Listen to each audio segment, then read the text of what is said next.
السلام علیکم معزز سامعین، پیش خدمت ہے ایم اے راحت کا مشہور ناول کالا جادو، جسے میں آپ کے سب کے سامنے پیش کر رہی ہوں کالی شکتی کے نام سے۔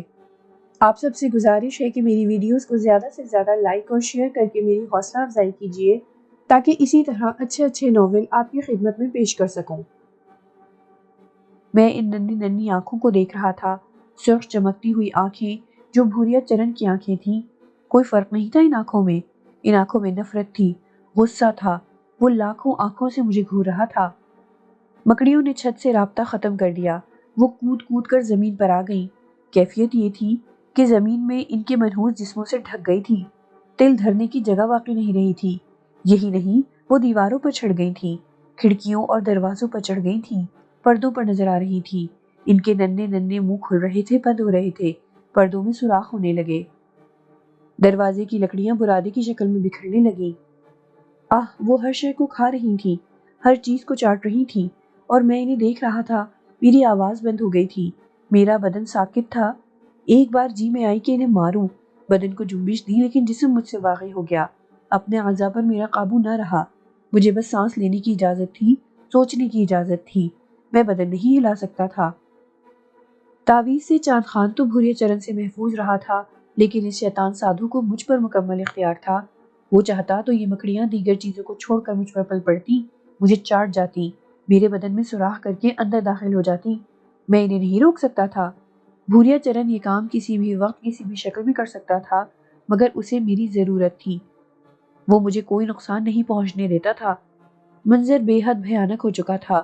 خونی مکڑیاں دروازے کھڑکیوں کے فریم کھا چکی تھی، پردے چٹ کر چکی تھی، ڈیکوریشن کے لیے جو کچھ رکھا تھا وہ کھا چکی تھی، دیواروں کا رنگ نگل چکی تھی۔ یہ کام انہوں نے چند منٹ میں کر ڈالا تھا، اور مجھے اپنی مسحری نیچے ڈھلکتی محسوس ہو رہی تھی۔ وہ اسے کھا رہی تھی، یہاں تک کہ میں فرش نشین ہو گیا۔ میرے پلنگ کا بستر، گدا، تکیا، سب ان منحوس مکڑیوں کے پیٹوں میں جا چکا تھا، اور اب وہ میرے بدن پر رینگ رہی تھی۔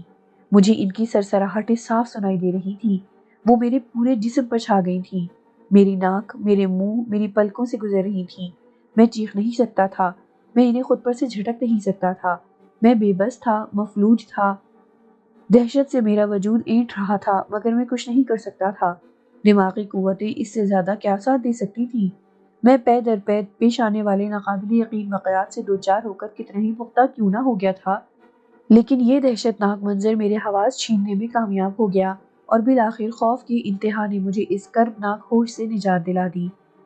بے ہوشی ہوش سے بدرجہ بہتر تھی۔ پھر نہ جانے کب سماعت نے ذہن کے پردوں پر دستک دی، ہوش واپس آنے لگے، پلکوں کے پپوٹوں نے روشنی کا احساس دلایا، آوازیں الفاظ بن کر سمجھ میں آنے لگی۔ ہوش آنے ہی والا ہے، یہ اجنبی آواز تھی۔ بہت بہت شکریہ حکیم صاحب۔ نسخہ مطب سے منگوا لینا، ترکیب استعمال لکھی ہوگی۔ بہت بہتر۔ دوسری آواز چاند خان کے علاوہ کسی کی نہیں تھی۔ جی چاہا کہ آنکھیں کھولوں، لیکن ایک نشے کی سی کیفیت تھی، آنکھیں بند رکھنے میں زیادہ لطف آ رہا تھا۔ مگر بات سمجھ میں آ رہی تھی، صبح ہو چکی تھی، اور میری کیفیت کا حال دوسروں کو معلوم ہو چکا تھا۔ چاند خان شاید حکیم کو باہر چھوڑنے گئے تھے۔ یہ شخص بہت اچھا انسان ہے، اس دور میں بے لوث اتنی مدد کون کرتا ہے؟ حالانکہ مجھے کچھ اچھے لوگ ملے تھے، ریحانہ بیگم اور سرفراز نے مقدور بھر میرے لیے کیا تھا، وہ بیچارے اس سے زیادہ کیا کر سکتے تھے؟ پھر بھی ان کا کیا بہت کچھ تھا، مگر ان کے اس کرنے کا جواز تھا۔ وہ میری شرافت سے متاثر ہوئے تھے، جس کے تحت ان کا گھرانہ ایک المیہ سے بچ گیا تھا۔ مگر یہ بھی ان کی نیک دلی تھی، ورنہ اس دور میں لوگ کسی کا احسان بھی کہاں یاد رکھتے ہیں؟ وقتی اعتراف اور اس کے بعد اجتناب، کون کسی کے جنجال میں پھنسے؟ چاند خان واپس آ گئے، رات کے بھیانک واقعات یاد آ گئے تھے، پتہ نہیں دوسرے لوگوں کو اس بارے میں کیا معلوم ہے۔ اسی دوران چاند خان کی آواز سنائی دی، چندا، آنکھیں کھولو مسعود میاں، اور میں نے آنکھیں کھول دی۔ کیسی طبیعت ہے اب؟ ٹھیک ہوں خان صاحب، چائے منگواؤں تمہارے لیے؟ منگوا لیجئے، میں نے کہا، اور چاند خان خود ہی اٹھ کر باہر دوڑ گئے۔ خلوص کا وہی عالم نظر آ رہا تھا، پتہ نہیں رات کے واقعات ان لوگوں کے سامنے کس شکل میں آئے۔ چاند خان پھر میرے سامنے آ بیٹھے، میں بھی اٹھ کر بیٹھ گیا۔ میں نے دھڑکتے دل سے پوچھا، میرے کمرے کا کیا حال ہے خان صاحب؟ اماں کیا ٹڈی دل گھس آیا تھا کمرے میں؟ کیا ہوا تھا؟ بچپن میں ایک بار ٹڈی دل دیکھا تھا، درخت ننگے کر دیے تھے،